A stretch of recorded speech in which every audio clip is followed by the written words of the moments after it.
The garden is thriving, and it's thriving thanks to the crew that have been here. Sue, Elmarie, Nan, Rita, Linda. They have been here taking on the challenge of growing the Shuswap Community Teaching Garden. And it's planted, things are growing. You know, it's a work in progress for sure. We have issues up here. We have definitely some pest pressure, things like flea beetle. The potato beetle is back, so we really hope that people can help us out with that. Because we are organic, because we are a naturally grown garden, we are not spraying with pesticides. We are not killing weeds with any kind of spray or product. We have to do these things by hand. And therefore, just like at the store, when you're paying more for organic, you're paying for physical methods of crop management. And that costs more. It's time and people. But in that, you know, when you have more people coming up, you have many hands that make light work. And we would love to see more folks coming and taking part in this garden, even if it's just sometimes or for a little while. Every bit helps. And one of the key things that we can really use help with is just trying to keep the weed pressure down. So as you can see here, we have a carpet of purslane starting. And last year we wanted to have this beautiful living mulch.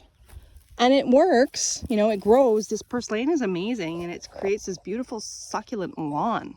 However, each plant, each purslane plant has about 1,000 seeds, which then makes 1,000 plants to produce another 1,000 seeds, and so on. And you get the point. And now it is overgrowing, and it's going to compete with our plants, and we don't want that. So if you are able to come up and lend a hand, even if it's for 20-30 minutes, you just come up and choose one row, and you were to come in here and you were going to help these beets to be able to outgrow the purslane.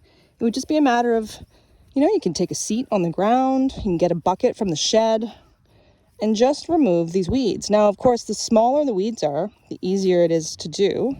If we get, you know, sometimes that also loosened up a beet, as you can see, so we just put a little bit of soil up there and support it.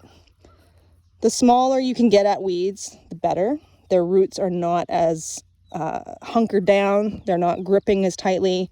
Also, getting to your weeds well before it goes to seed is always best. And that's what's going to be over time. If you don't like weeding, over time you either need to smother or you need to keep on top of them and stop them from seeding themselves, so that you don't have this seed bank existing in your soil, always waiting for the right conditions to start growing again. Now, we just typically will leave the weeds in the row. Now, a purslane, being a succulent, it can actually reroot. And so you want to make sure that it's, you know, in a kind of a bit of a pile like that, exposed to the sun. Other plants like this, which is actually kind of considered a wild spinach, it is lamb's quarters. Things like that, you just leave it right on the soil and the root is going to dry out. It is going to just break down. Here's a pennyroyal, I think it's called. And this can create a mulch, like a, you know, decomposing chop and drop sort of method. And that's going to just actually cover the soil, which is what the soil wants. And it's also going to add its nutrients back in. So we like to do that when the weeds are small. If the weeds are big, we typically will get rid of them. And things like quack grass, which is that invasive grass, no, we like to get rid of that because it will also reroot itself. And it's just one of those things that we're constantly contending with. So, you know, here you are. This kind of quack grass, what we need is actually to use a fork to lift it as much as you possibly can so you can get as many of the roots out as possible. You know, you've got things like this wild lettuce. I think it's called a wild lettuce. Anyways, whatever it is, we don't want it there. So a weed is really an unwanted plant, and though some of them are highly nourishing, sometimes even medicinal, if they're not the crop you're choosing to grow, we don't really want them to compete with our plants. So we can always use help. The more volunteers who can come up steadily, but even just sporadically, it just is really, it helps lighten the load. And we have a lot of food to grow here. We want to see as much beautiful, nourishing food going down to second harvest. And 2 volunteers We have the Family Center is going to be growing a section of the garden this year in order to actually teach students about growing food, making food, and some business practices. So we're really happy to see Sue, her seed garden. You can see she's got it a little bit roped off here, so we don't want anything harvested here she's going to be keeping seeds. So we'll collect lettuce seed. There's some peas, the parsley seeds. She's got leeks. She had planted some carrots and parsnips. Those are starting to flower. All these onions here.